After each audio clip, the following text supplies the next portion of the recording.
This video answers some practical questions about wind energy implementation. We will be talking about siting and setbacks, as well as recommendations to make sure wind turbines are able to work for everyone in the community. Setbacks are how far away from a wind turbine you should have houses or other occupied structures. And so it's important that we establish setbacks that are science-based and protective. We know that for a 2.3 megawatt wind turbine, the height of the tower plus the full extension of the blade is about 436 feet, and we should be about 1.5 times that distance to get a proper and safe setback. So that would suggest 660 feet. So the siting in Iowa is done at the local level, at the county level, as far as any kind of setbacks or any other type of zoning issues. There are no statewide standards for wind energy.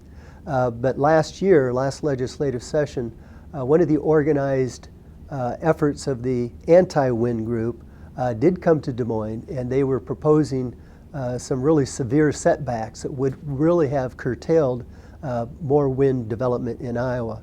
Now that bill did not get a subcommittee hearing and did not move, but just from the mere fact that bill was filed caused us some great concern. And so we were there at that subcommittee and spoke against that bill. So people who want to learn more about the specifics of siting and the best practices, there is a document on our website, iaenvironment.org. When we're looking at an ordinance, there are basically 5 pieces that we recommend be included. One is setbacks from property lines and inhabited structures.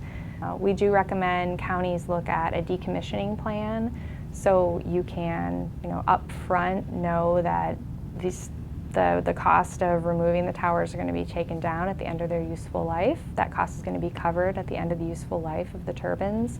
So those are some of the biggest concerns we hear from counties: impacts to infrastructure, what's going to happen to the turbines when this is all over. And those are all things that are legitimate concerns, but that counties can really be proactive in addressing in these ordinances.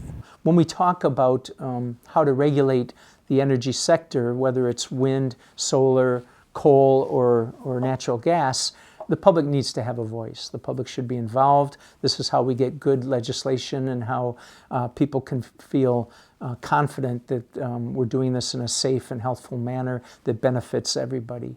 When you think about where can I impact government, where can I impact decisions, the local level is really where all of us have the most ability to impact what happens in the area around us. And so I would say, if you live in an area where there's discussion about wind turbines, or maybe you don't have wind yet, but you're interested in making sure that it's a possibility for development in your county, I would really encourage people to get to know their county supervisors, to let them know early on that they would like to see wind in the county, that they're supportive. We think this is a great benefit for our state, not only economically with the supply chain, but environmentally with, wind energy. The fuel for wind is free, and it's wind.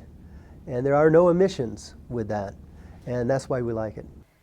Thanks for watching the third in our wind video series. Check out our website or YouTube channel for more videos. Part 1 includes the history and benefits of wind energy in Iowa, and Part 2 is about the recent rise in opposition to wind and presents research on health impacts.